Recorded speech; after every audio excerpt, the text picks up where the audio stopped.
even know what I just did.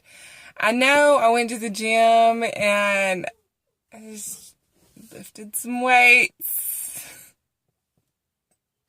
Workouts this week have kind of been subpar. They've been like, energy has not been where it's normally at or where it normally should be. For all you grammar Nazis, I apologize for that statement. I'm not between the A and the T. If you don't get it, just disregard. But my workouts have been subpar. They are not the intensity that I like them to be. My strength has been a little lower, but I've also dropped my calories. So I'm in a little bit of a calorie deficit right now. Not a big one, but in terms of helping to supplement my strength, it's a little bit of a dip, but it's intentional, so it's to be expected. But yeah, I'm still in there. And I'm giving it my all. It's just literally my strength is not where it typically is, but it is to be expected. If you're not fueling your body with the nutrition to handle the workload that you're giving it, you're going to experience a little bit of a dip. So anyway, as long as you know it's coming, it's easy. You know it's coming.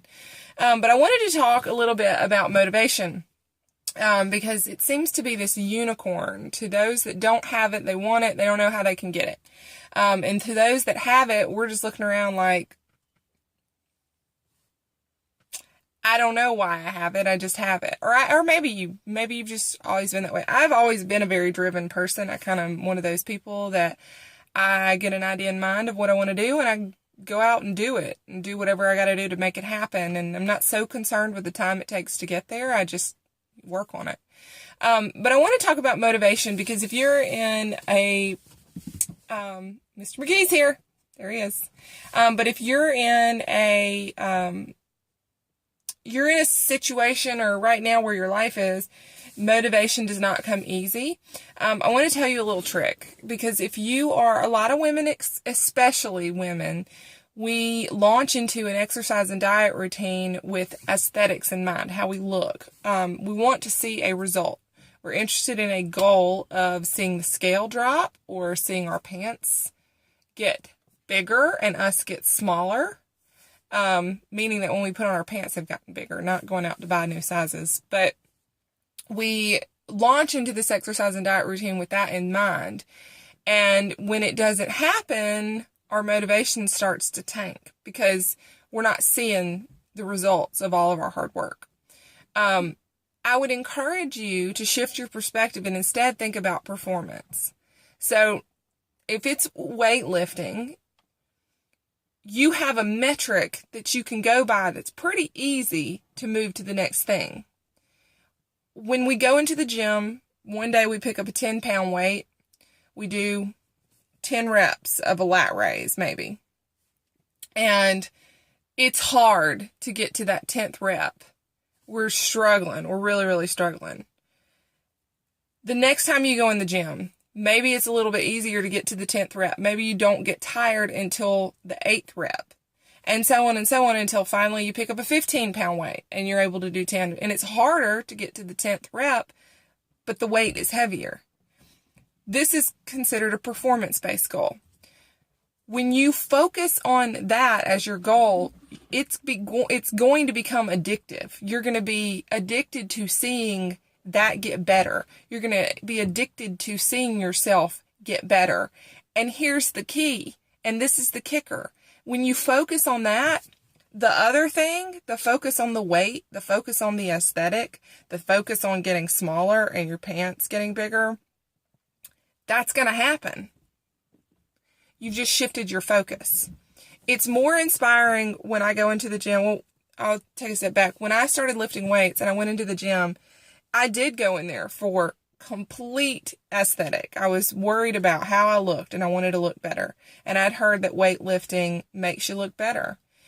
So I picked up a weight and I started to shift my focus. I thought, well, this is not happening as fast as I want it to. So let's focus on this because getting stronger actually is easier than changing the way your body looks when you look at the length of time it takes to do something.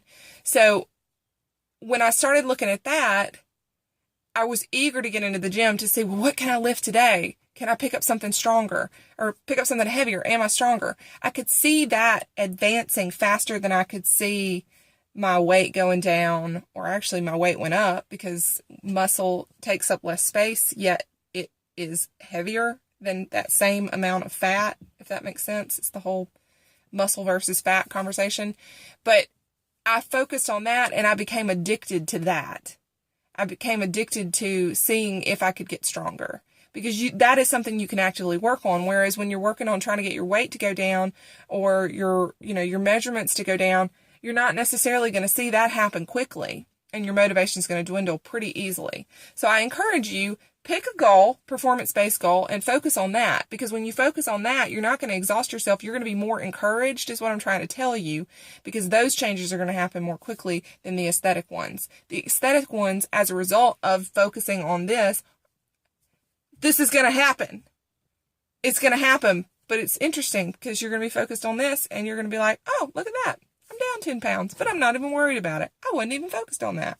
Whoop-de-doo! Isn't that interesting? So anyway, that's what I wanted to tell you. Local people, Blacklight Zumba tonight.